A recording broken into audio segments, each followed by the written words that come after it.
White marks scar a field.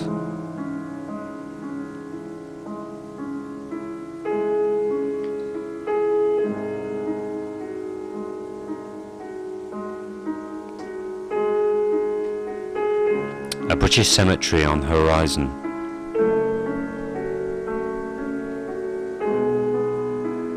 Graffiti on the stones.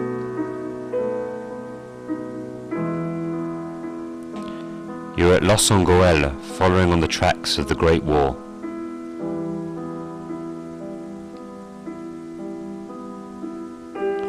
The town of Loos suffered a lot during the 1418 war. Invaded in October 1940, it was only liberated in August 1917 for the loss of thousands of human lives. French, English, Scots, Welsh, Irish and Canadians all lost their lives on the Looswa soil. The presence of many British cemeteries on the commune's soil bear witness.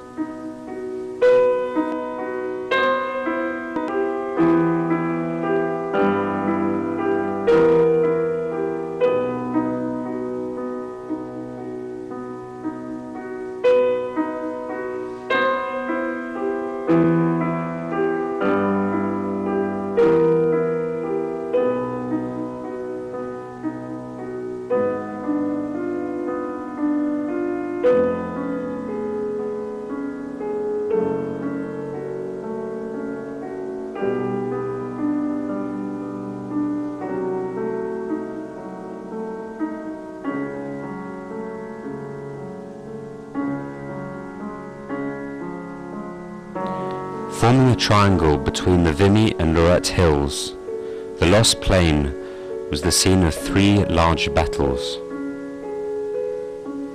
The first was on the 9th of May 1915 and was a diversion attack for the assault on the Lorette Hill. This was a massacre for the two French regiments. The second started on the 25th of September 1915. This battle was known by the British as the Battle of Loos. The number of dead is estimated at 15,800 on the British side. Their names are immortalised on the memorial wall at Dud Corner.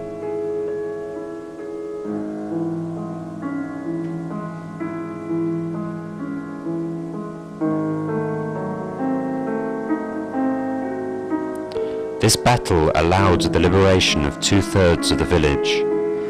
Only the hill 70 on the heights stayed German for 2 more years.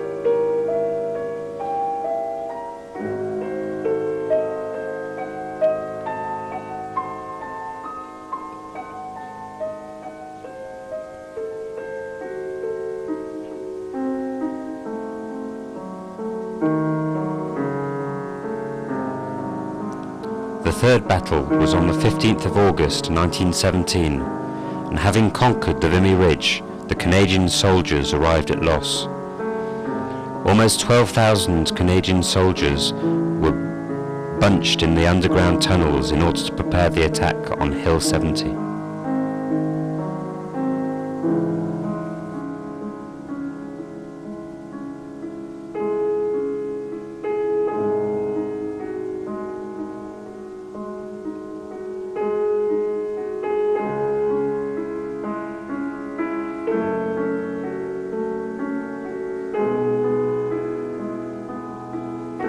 An association has been set up called Loos en Gohelle, tracing the tracks of the Great War.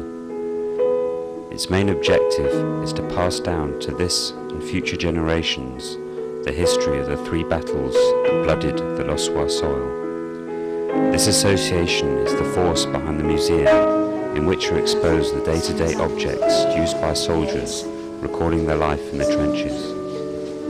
So you have, for instance, the hairbrush blade with a screw and The visit to the museum allows you to learn about the Irish soldier charging to the front with his football, the mystery of the waterman fountain pen found on the soldier Villedieu, or the acts of heroism of the local hero Emilienne Moreau.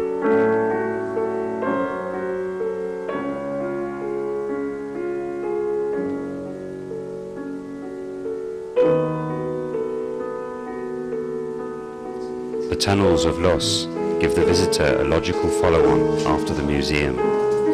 The maze of galleries allowed the Allies to place explosives under the enemy lines or listen to the German trenches. Today we have found 595 soldiers' signatures inscribed on the walls in violet ink.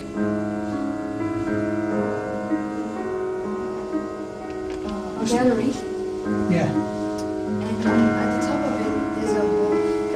So we don't know if it was this wall in case of gas attack. Or maybe it was another exit. You could see on his left and on his right. So it's quite amazing to realize that this is the work of man. What they did. These tunnels. These few images are here to pass on the memory of the soldiers who found their end here at Loos and Gohelle.